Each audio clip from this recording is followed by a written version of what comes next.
Shalom dan selamat sejahtera. Hari ini saya teruskan siri My Spiritual Journey berlantaskan Galatia 5:22 hingga 23 dengan ciri kedua dan ketiga buah roh. Mari kita membaca firman dahulu ya. Daripada Galatia 5:22 hingga 23, tetapi buah roh ialah kasih, sukacita, damai sejahtera, kesabaran, kemurahan, kebaikan, kesetiaan, kelemah lembutan, penguasaan diri. Tidak ada hukum yang menentang hal-hal itu. Nah, firman ciri buah roh yang kedua iaitu sukacita. Dalam bahasa Inggeris ialah joy. Dalam daging kita akan bersukacita apabila terjadi perkara-perkara yang sungguh baik terjadi dalam hidup kita, kan? Macam untuk saya lah, saya mengingati saat-saat peribadi yang terindah sekali. Masa saya graduate, masa saya kahwin, masa saya beranak. Dan mungkin ada orang bersukacita dapat bonus atau increment lumayan, rumah sendiri atau kereta baru. Tapi sukacita Alkitabiah lain.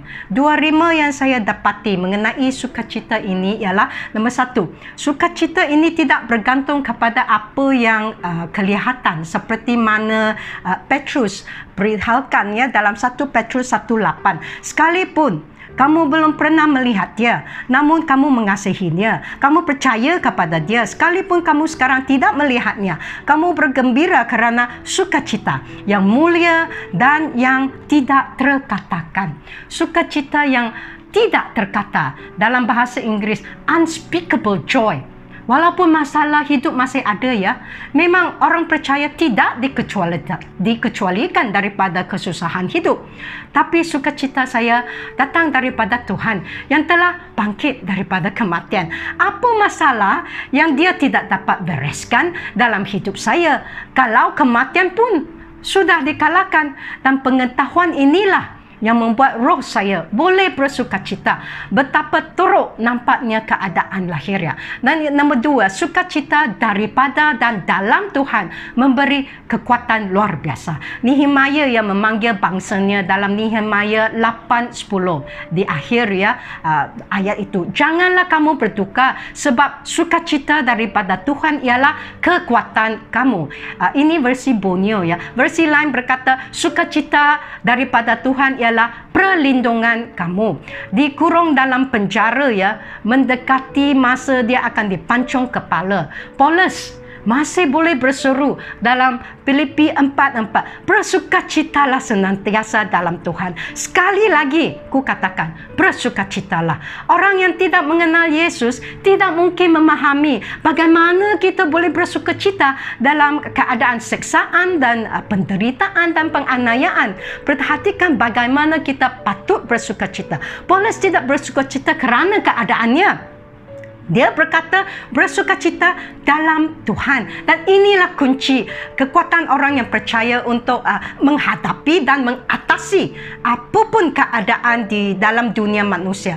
Sukacita daripada dan dalam Tuhan. Dan Paulus juga menyebut tentang damai sejahtera, hasil buah roh yang ketiga ya, dalam Filipi 4:7. Damai sejahtera Allah yang melampaui segala akal akan memelihara hati dan pikiranmu dalam Kristus Yesus. Pengisytiharan Yesus sendiri dalam Yohanes 14:27. Damai sejahtera ku tinggalkan kepadamu. Damai sejahtera ku berikan kepadamu. Dan apa yang ku berikan tidak seperti yang diberikan oleh dunia kepadamu. Janganlah gelisah dan gentar hatimu. Saya tak akan lupa ya, 20 tahun dahulu ya, hari saya duduk di dalam office pastor, melafazkan doa, menerima Yesus ke dalam hati saya. Pagi itu sebenarnya hati saya sudah terlalu sesak mengingati ya suami yang tengah sakit kanser. Masa saya berdiri di hadapan berhala-berhala keluarga ya, masa itu saya menangis, tapi saya mendengar suara, cari Yesus. Dan saya fikir, Yesus dalam gereja bah, maka pergilah gereja. Pastor tidak menerangkan apa-apa doktrin, teologi, hanya panggil saya, terimalah Yesus. Maka saya ikutlah dia doa, mengakui dosa, menerima Yesus ke dalam hati. Walaupun kebetulannya pada masa itu, saya tidak faham apa-apapun. Tapi saat saya mengucap doa, itulah masanya hati saya dipenuhi damai yang istimewa sekali, macam ombak lautannya yang melanda masuk, tak berhenti-henti. Saya menangis lagi kuat, tidak tahu kenapa pun, hanya tahu kelegaan hati yang telah ditenangkan. Saya menangkap dua hal mengenai damai sejahtera buah roh. Nombor satu, damai sejahtera ini berpunca dan berpusatkan Yesus Kristus. Untuk orang-orang yang tidak mengenal Yesus, damai bergantung kepada keadaan sekeliling. Kalau semua hal dalam hidup seharian itu berjalan dengan baik, tiada masalah, barulah damai.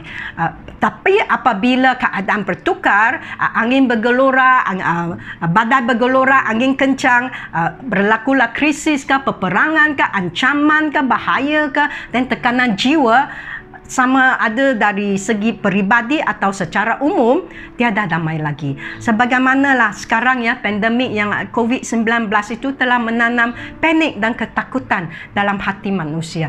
Tetapi puji Tuhannya, kita yang percaya dan berpegang kepada Yesus telah menerima dan selamat dalam damai sejahteranya. Kita boleh steady walaupun seluruh dunia diterbalikkan.